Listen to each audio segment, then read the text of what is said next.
my question is, there's people who have evolved into different roles. As of last year, Roy Chizito was a winger.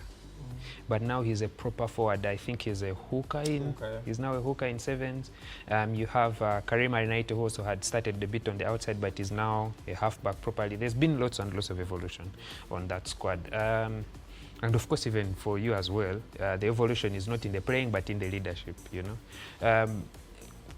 How much has the squad changed from the time they were thrown in the deep end to when they were at the Challenger Series and then at the Africa Sevens? Is there a positive change in some places? Is there a negative change in some places? What do you think? I think overall there's been a lot of positive change, because sevens, you need to care so much about that. There are those small pointers. You look at something like a set piece scrum, you need to be at your best to see that either on your attack or on your defense, everything is working on plan. And for a player like Roy, I think he has adapted very well to that role. And at the same time, it gives you an attacking option of pace in the forwards. So that's an added advantage overall. But again, at the same time, when it comes to sevens, like, there are no constant numbers that a player plays. So at any given time, you'll find yourself switching roles. Either you can come in as a winger, and at the top level, things might not be working well for you at playing wing, because you look at Challenger Series, sometimes different teams have different approaches. Either some of the wingers will be too physical and maybe you can't handle the physicality there, and it's a bit softer the other side in the pack, which you would think would actually be the softer side. But the only challenge is that at the back line, it leaves you exposed to all the set piece attacks. And it can be sometimes too hard for you as a player to grasp to it. But the skills, in general, if you have them, it gives you a chance or a platform to see that you can excel in other positions. Yes, there are very many key areas that you need to learn to see that you excel in those positions. But again, over time, you can learn. It takes time, yes, but the moment you pick up the few things that are needed in those particular positions, then as a player, you're good to go. Okay, I just want to ask, Nobert, which is your most favorite position on a seventh field? Because we have seen you grow from you either playing in the center or at the wing. So which is your favorite position? I think it also depends on who I'm playing, because and how as a team we are playing, because you have games where maybe at wing you won't have that time and the ball to play. There are games when actually you need to be in the center, so that it's easy for you to exploit some of those gaps. It gives you that easy chance. But as a player, I think it depends entirely on how we want to approach the game and where the coaches decide to deploy me. You've dodged my question. I thought I was the only one who had But let me just jump to you, Soki, much as you were asking on that particular point.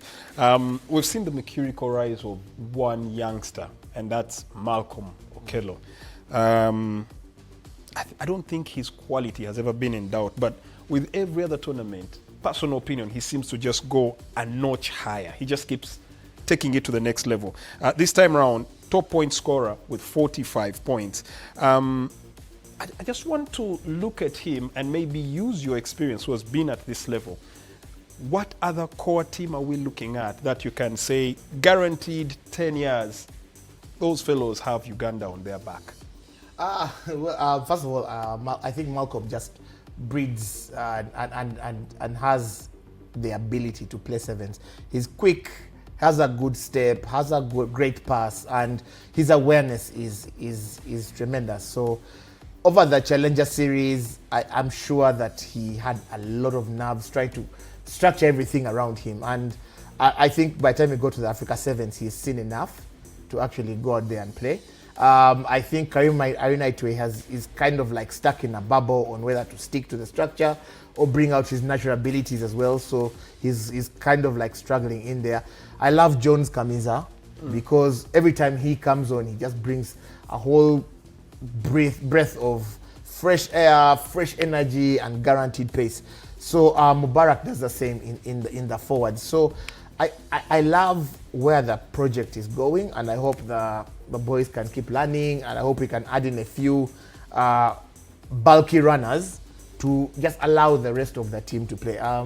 I've noticed Nobert helps Eto'o a lot. I think Dennis Eto'o is still stuck in his kababo. He has that pace. He knows where to score from, but we believe, again, might come down to the structures. But we're hoping that he's going to be the flying guy at the wing that we know him for. So I believe he still just has to find his breath. And at some point in time, Nobert, from the games that we watched before, Ayaki used to tell for the same thing. Nobert just needs to run like he was running when he was with Cobs. Like when you go to the national setup, you try to understand what's everything. Of course, the aura of Philip Wokorach next to him, I think, also go to him. But now you realize that he's come out of that. He's grown into that. The same thing Malcolm happened, and he's grown to that. Jones Kamiza is just Jones because he comes in and just does his stuff. So I believe the progress, we just have to get them more tournaments. We have to get them more games, and they just have to stick to the structures. And I think they'll really shine. I think for me, one of the other guys, you mentioned power ball carriers, and there's no, you can tell from the transition that he has had. Alex Atrinda is the captain now, but in 2020 he missed out on the squad that was going for should have been for the challenger, and then he made it in the very next round, I believe. So he's one of those guys you can tell that at first instructions are very clear: carry the ball. Very clear. It was very hard to see Alex passing. Yeah. But then slowly but steadily, he is now one of the most skilled players that we have on that sevens team, and is their captain together with Nobert Sexton.